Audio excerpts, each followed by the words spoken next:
All right, got it.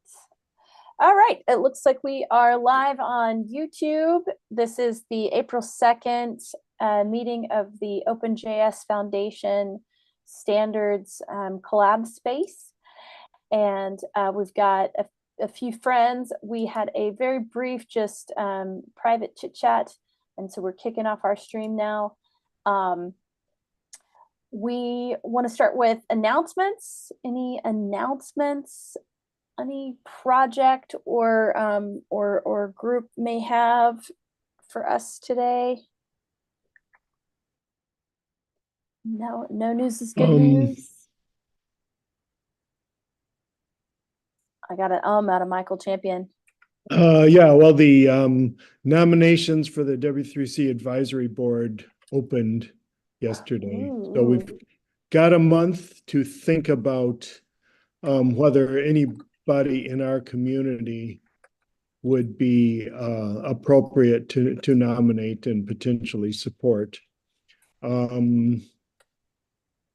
See, one incumbent, Zvia Ziegman, who we have honored in the past, has indicated, at least to me, that she's not running again. She thinks 6 years is enough.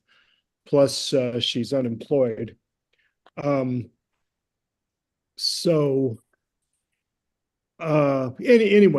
there would be an opening if we thought there was somebody appropriate.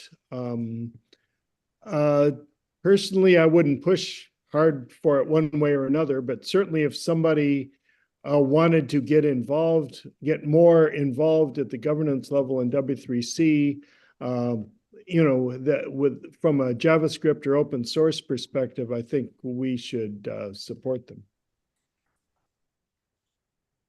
And when do you recall off the top of your head when nominations close? It's pretty much the month of April.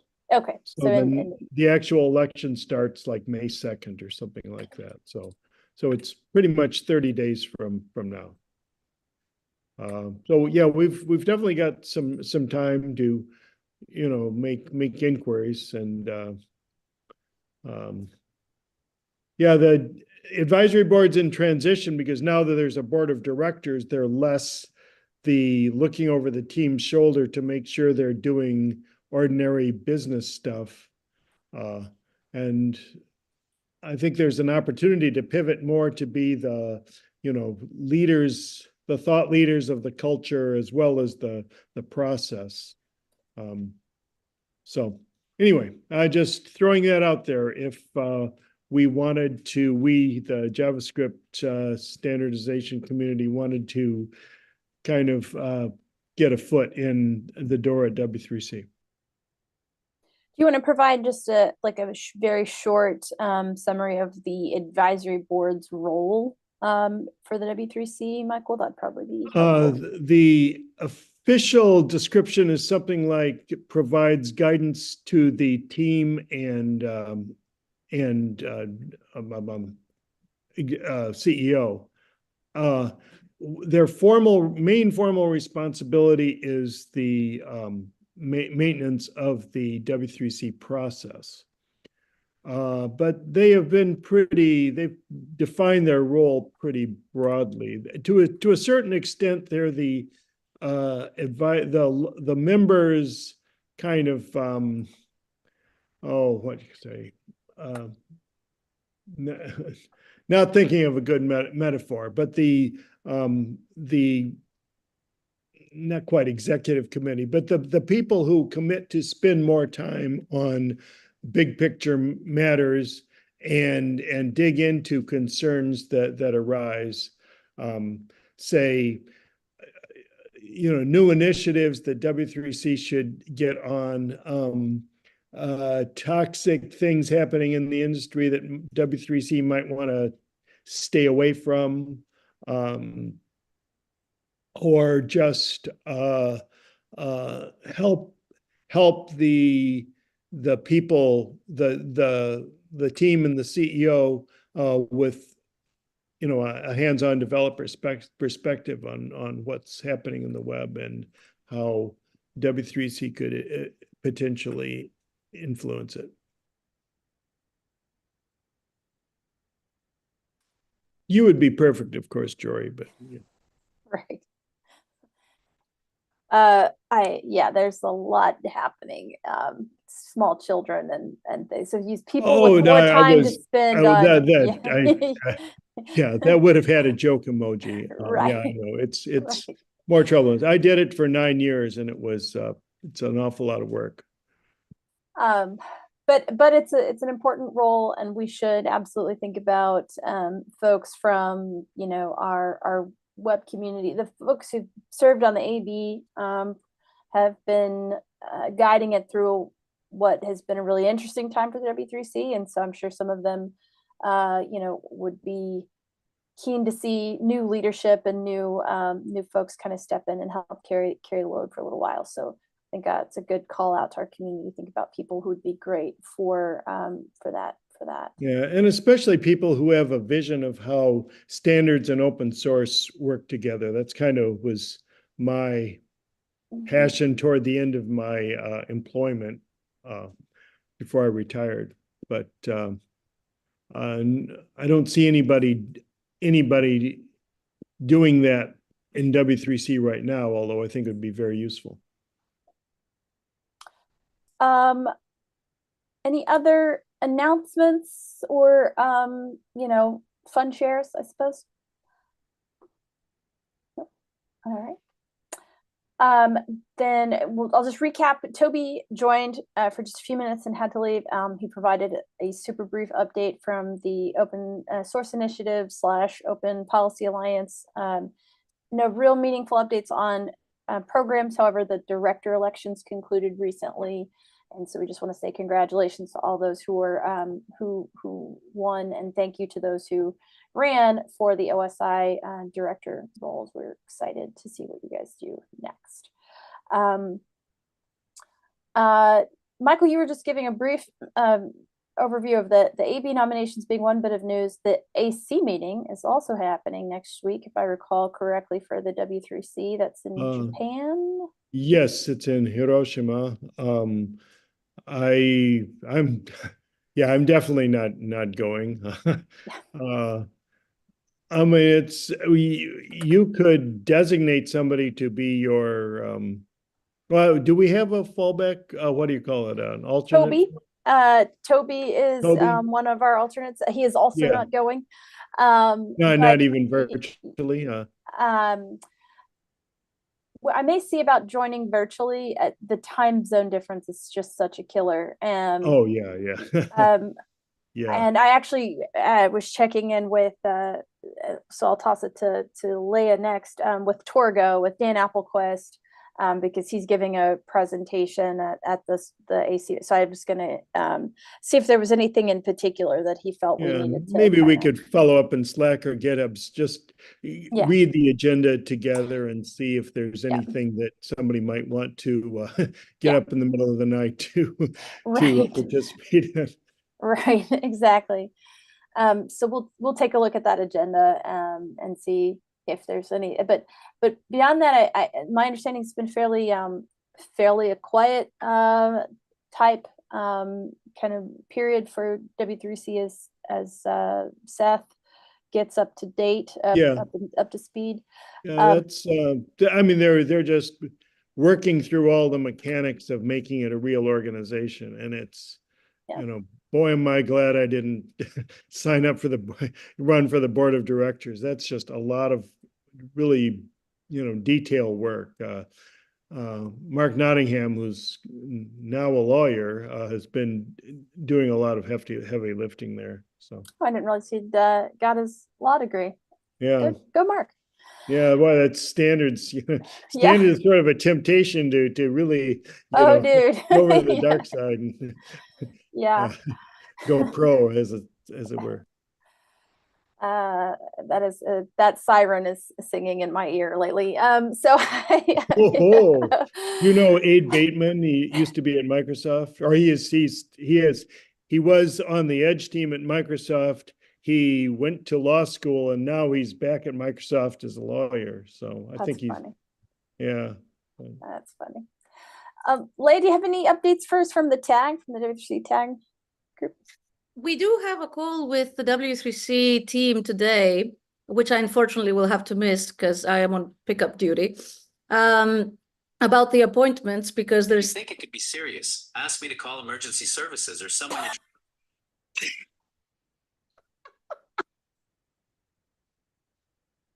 Emergency services. Everything okay over there? You bang your watch on the table or? We're okay. Understand what triggers it? It's so random. That's so funny. Where was I? Right. Because we still don't have appointments. There was a third ballot. It was still not ratified, which was kind of expected because the third ballot was the same people as the first ballot. We had a meeting with the team. They sort of like told us a little bit more about the rationale with these people. And we're going to have another meeting today. But so far, we still don't have appointees. It was even floated as an idea that maybe we just shouldn't have appointees because we cannot ratify the appointments, to which I was like, that is the worst of all worlds. Like, I would probably vote for any of these appointments over having nobody, because we really desperately need more people. And even if it's not someone like 100% qualified, it's still better than not having anyone in that position at all, like having a position that is not filled. But like, I don't understand the reasoning of the team. There's like 3 people, like out of the entire community, they could only find 3 people that would be willing to be a part of the tag, even if they don't, and they don't even have to run through elections. Like, I find that hard to believe. I think I think they could have done more due diligence in terms of who they come up with. And basically, all 3 ballots had one person in common. So, and you could not ratify them for individual people. You could only ratify, or you can only approve or reject the whole appointment.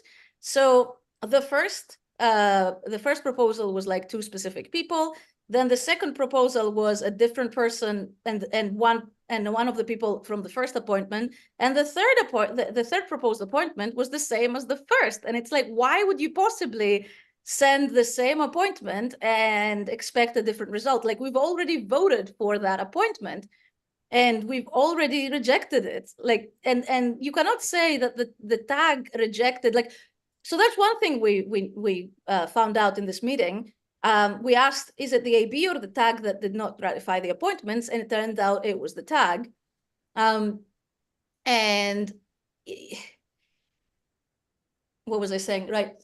And it turned out it was the tag. And I just don't understand, like, this process does not seem to be working. We do need to be able to approve or reject like specific people. And also, you cannot claim that you've done 3 ballots when the first one and the third one were identical. Like, I mean, you can do 100 ballots that way. Just keep asking about the same people.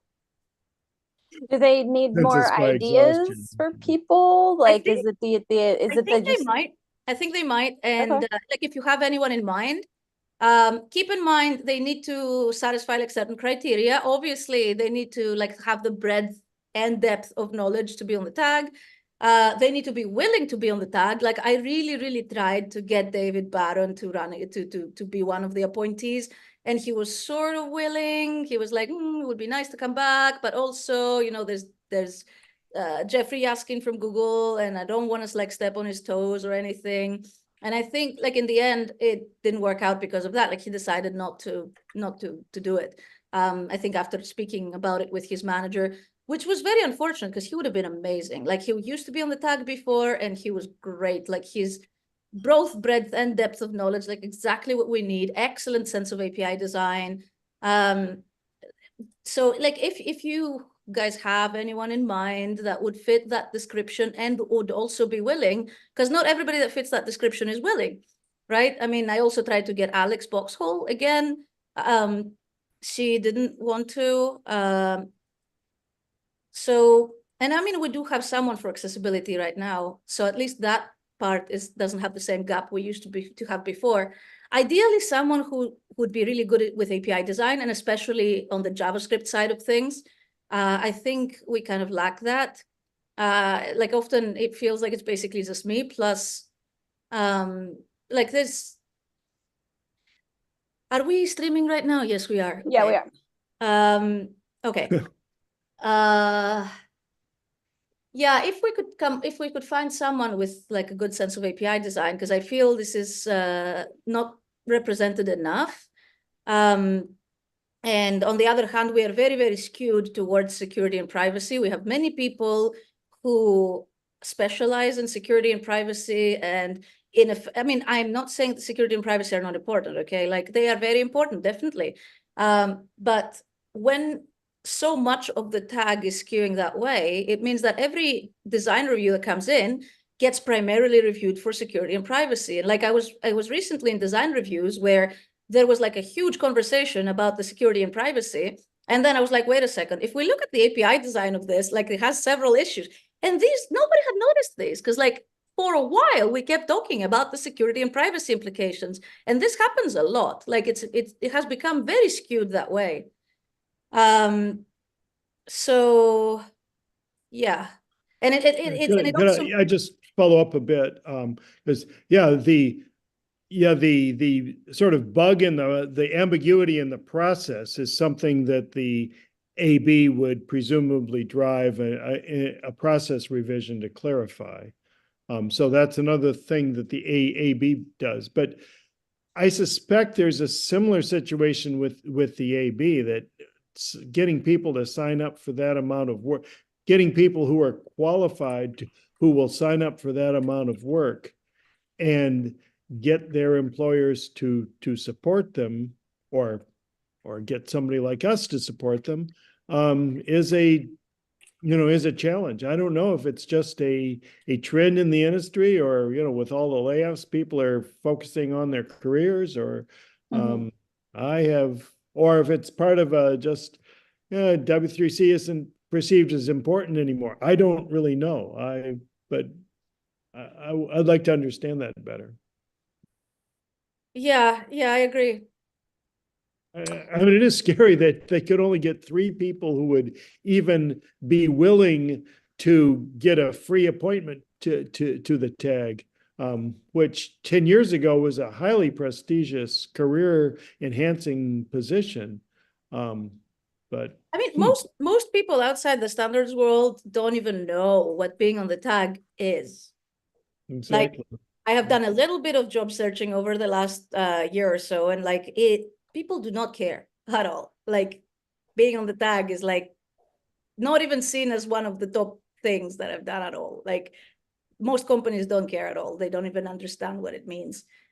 Yeah. Well, okay, this is a little bit of a side, but I mean, is it not kind of part of one of the things we want to do as a group to help people, help elevate that group, help bring more visibility, and help people understand the value of the work that they do?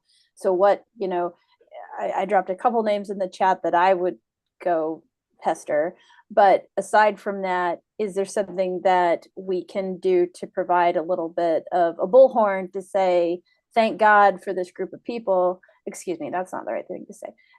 We're so happy, grateful for this group of people. Here's like the benefit that the web has been receiving because they quietly do all of this awesome lifting work. Is that something? I do, yeah. I think that would definitely help. I don't know if it would solve the immediate problem, but I do think it would help. It would certainly, if the tag had more visibility and more credibility, it would definitely help with employers valuing it more highly. And if employers were valuing it more highly, then people might be more willing to spend the time doing the work. I don't know. That's the hope. Okay, I'm going to suggest that we take a potential action, like to collaborate on a post, an article, some messaging points to help highlight the value of that work too, because that also seems just like a nice thing to do anyway. But then also maybe helps us with this problem a year from now. To your point, it's not going to solve the issue for today, but yeah. Yeah. I mean, it also doesn't help that there's not like a huge amount of consensus even within the tag about what our real role is and what is our real contribution to the web platform.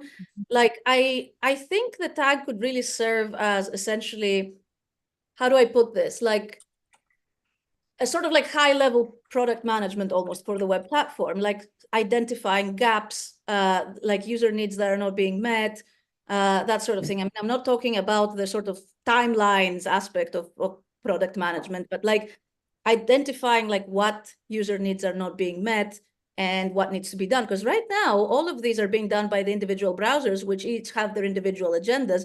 And the platform, it's a huge platform, and it's basically being developed completely ad hoc, with like every group developing a standard for their needs, and like then they come to the tag, and I mean, sure, we evaluate if it's like broad enough, if it's general enough, if it's like satisfying a real user need.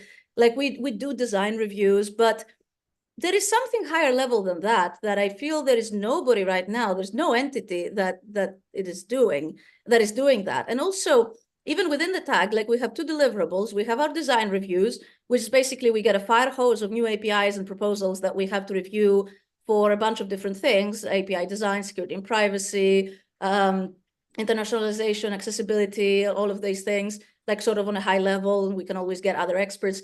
And then there are the principles documents that we write. Like we have the design principles, which are for API design. We have the ethical principles.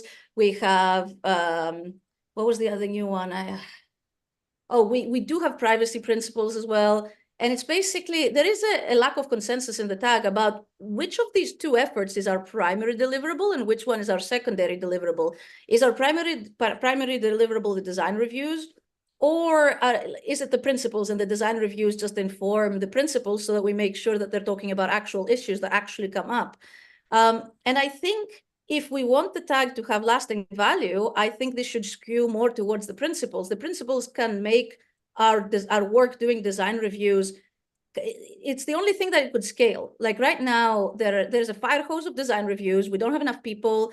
And if we have an extensive enough set of design principles, we could even train other people to help us with it. Or I don't know, like, or who knows, even down the line, train an AI to do it. But like right now, this is not scaling, because like we keep having these design reviews that come in, and we keep doing them in an ad hoc way, and we don't spend enough time on principles. So it's just like review after review after review. And like, what is the overarching thing? Like every 2 weeks that we have this meeting, you ask me like, what is the update from the tag? And what am I going to say? Like, okay, we did like 10 design reviews. We did like 5 design reviews.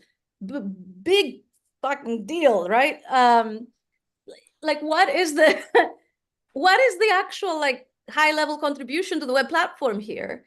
I don't know if that makes any sense, like to people. Well, I mean, it does. Definitely makes sense to me. Yeah. I love you've brought up this at several of these meetings that we've both been on, that somebody needs to do something resembling high-level product management for the web. And you could imagine that being the tag, the AB, both. Yeah, and the lack of focus and agreed on priorities is definitely an issue across all the open stuff. I mean, like our previous discussion, which I guess I can't summarize, but it's just a challenge to get people to focus on a common set of problems and really try to solve them rather than, really try to solve them. So we're nearing the top of the hour, and we usually have lots of updates from the TC39 crew. So Chris or Jordan or Richard, you guys want to summarize any reports from? We have a plenary meeting next week. So that's very exciting. That will be the 101st meeting. It's completely remote. It is not a hybrid meeting. What else is good in that space?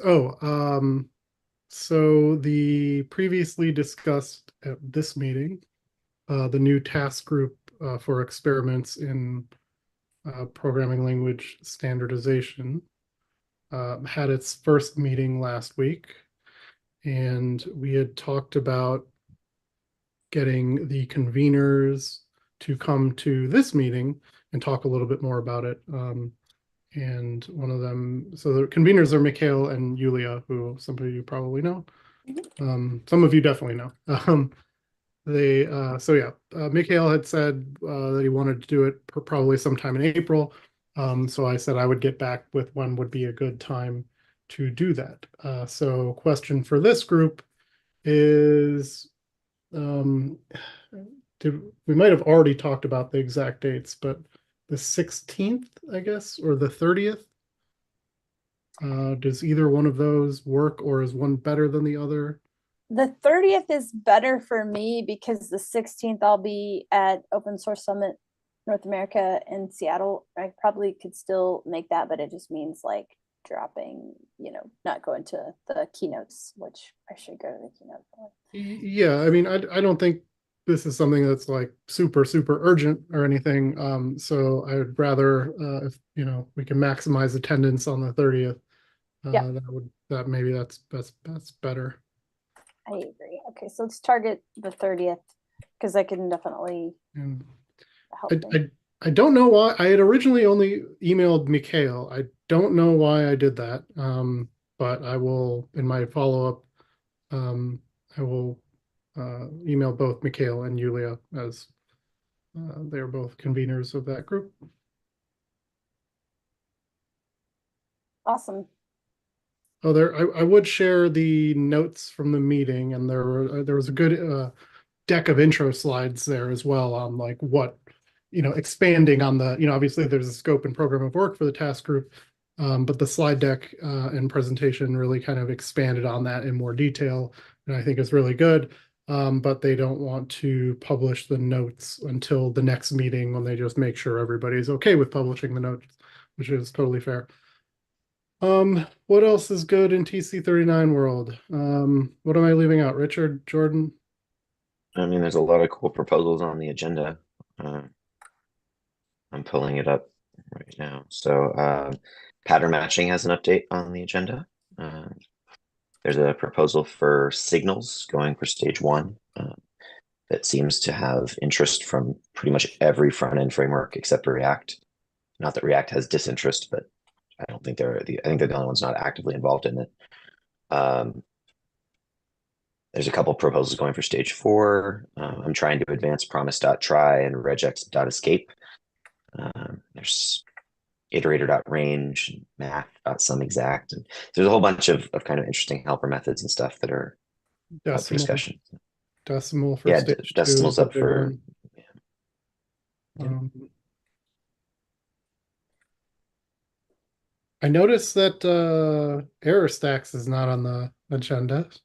Nudge, That's nudge, correct. wink, It's not. nudge, nudge, wink, wink. So sounds like this week though it's just mainly prep for the upcoming meeting. Nothing. Yeah.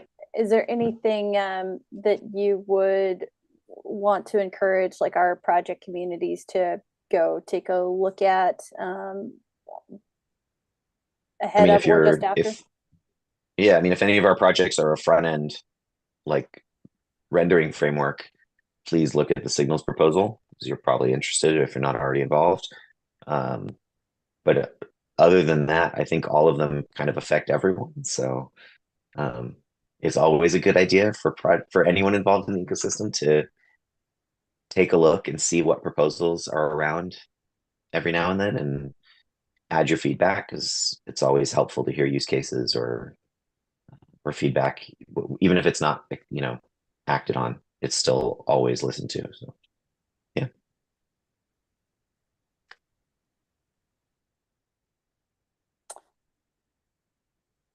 Okay. The other group that we get an update from time to time is TC53. Donovan's not here. I haven't heard anything from our ECMAScript on low-powered devices group. I assume Peter Hottie is also part of the TC. I don't know if you guys have been getting any updates on TC53 and at TC39. not usually. Okay, didn't figure. So we'll reach out to Donovan and see if there's any news there. I think that takes us to the end of our liaison list. And that's good. Let me check out. We had the discussion on the message format topic. There was, just Yeah. real quick, sorry, there was a question in the Zoom chat, so I just wanted to clarify. Everyone on the internet is welcome to give feedback to TC39 proposals. You don't have to be a member or be participating in TC39 to do it, and the participation, in fact, is giving your feedback. So please, everyone, feel free to do so. Jordan, it might be worthwhile to post just the agenda or the issues in the maintainers channel for OpenJS, Okay. just as a way to Yeah, flag. I will do that. Yeah. Good idea. The other topics that we have kind of perennially at this point on our agenda are somewhat more administrative. For example, the conversion from a working group, which is what we called ourselves before, to collab space, waiting on, frankly, me to make time to go and do a find and replace where we've used the term working group throughout, and I'll try and it sounds like a good plane task, actually, just on an airplane traveling. It's a good plane task. So I will work on that. I don't know if there's been any new kind of direction on how or process or updates on the requesting of travel funds for working group related activities. Seems like the new process is working pretty well. And so we maybe just need to use it, and that's kind of it. Is there anything from the CPC side to update there? Working on a lot of interesting issues. I take a look, and yeah, join us if you can. It's the hour before this meeting. So. Okay. Well, then I'm gonna make a call for any other business that can be covered in 2 minutes or less. And if not, we can adjourn. I think the only thing that I will be likely unavailable during our meeting on the 16th, excuse me. So please let us know in the Slack channel or on the issue. If you're not going to be able to make it, we may cancel if we've got, it's like also school vacation week that week out here in the Northeast. So I'm not sure what kind of turnout we'll have. So yeah. I'm also at the conference. I'm speaking on Wednesday though. So I could be, yeah. And I see Jordan's out of town. Should we go ahead and, yeah, Chris, go ahead. Oh, no, I didn't mean to interrupt. Please continue. I mean, just ask, should we go ahead and say we'll cancel our April 16th meeting then? Okay, cool. Lots of thumbs up. All right. April 16th, no meeting. I'll remove it from the calendar. Yes, Chris. Oh, I was curious on the travel fund front. There was discussion or things in motion for the standards group to sort of allocate or like to request some allocation specifically out of the general fund. Did anything become of that?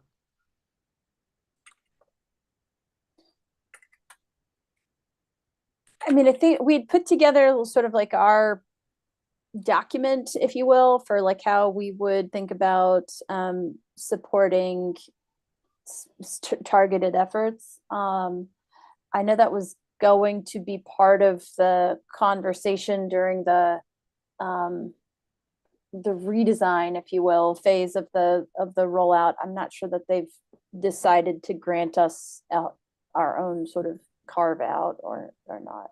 I think they've asked for forecasting. And from what I've seen, there has not been a lot of folks who have been providing that information. So it does help.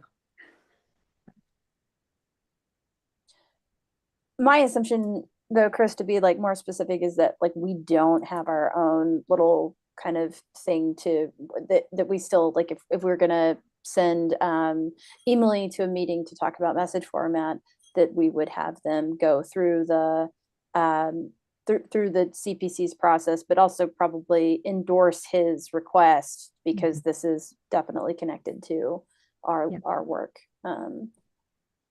But I think we have the right amount allocated, and we're doing reviews at every CPC meeting. People do tend to overestimate how much it'll cost and come in under, which is always nice.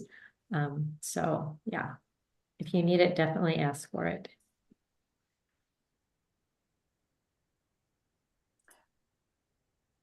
All right, any other business else? I will end our stream. Ba, ba, da, ba.